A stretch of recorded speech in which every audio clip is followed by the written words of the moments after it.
I'm back with another reading from Negro Myths from the Georgia Coast.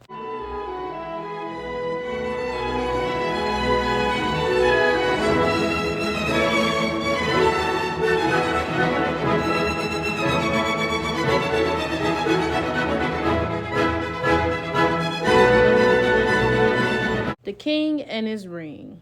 One time, there was a king who been done get married, and he been having one fine ring, which him been calling an engagement ring. That king, him been having 3 servants who wait about him table and clean him shoes and do whatever him want them to do. Them been taking turns even cleaning his shoes. One clean him one morning, another one clean him next morning, and another one clean him the next. One of them servants thieved the king's ring. The king tried to find out which one of the 3 been taking him, and he failed. Them wasn't telling on top of one another, and the thing bothered the king very bad. He feared and say if he can't get back his engagement ring, all his good luck gonna leave him. He called in his friend and a wise man to help him point out the thief and find that ring, and them came. One day, the king noticed a strange man done walk about him garden, and he sent and have him brung to him. When he questioned him, the man tell him to say he been a poor man and that he make a living by conjure. The king tell him he been this the man he hunt for, and he want him to find his ring.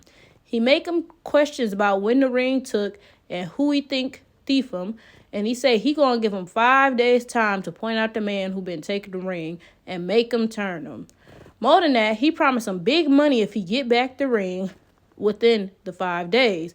But he treating to kill him if he failed to find him inside that time.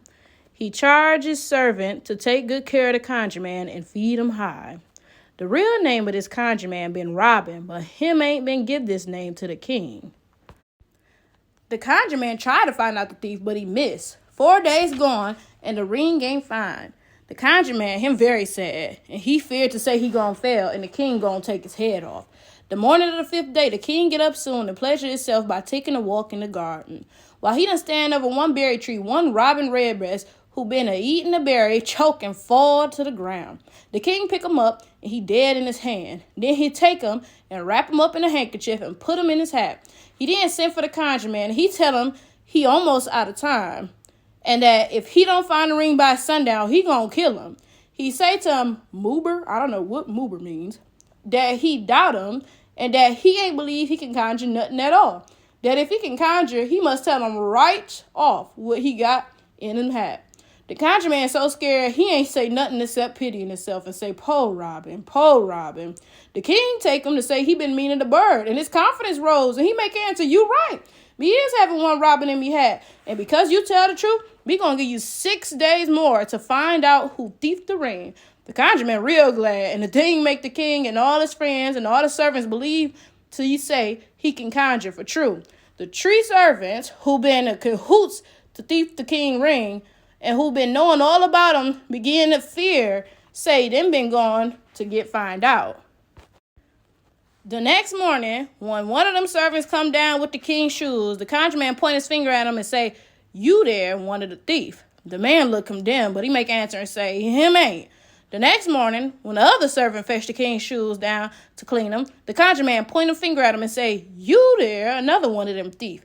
The man real scared, but he say, him ain't know nothing about no ring. The next morning, with the other servant done clean the king's shoes, the conjure man going up to him and point his finger right in his face, and he say, you there, the 3rd man who know about this ring, and help to thief him. The man's eyes fall, but him wouldn't confess.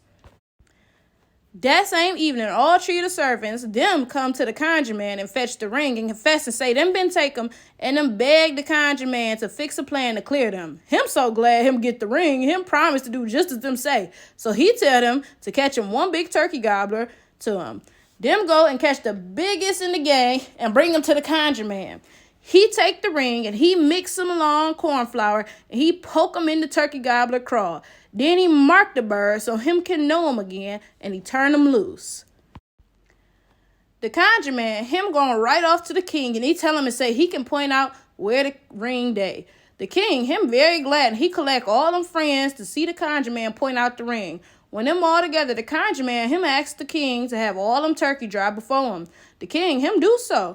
And as the turkey been a walking past, the conjure man point out one big turkey gobbler and tell the king and say, him have the ring in him craw. With that, the king make one of them servants catch the gobbler and rip open his craw, and there, sure enough, was the ring. The king, him being so rejoiced, he give high praise to the conjure man, and he give him big money and make him rich. The three servants who been the thieves, them so happy, because the conjure man ain't exposed them to the king, that them make presents to him too, and been his friend all them life. Okay, so initially I was going to say I'm not really sure what the message behind this one was, and that this is not my favorite myth.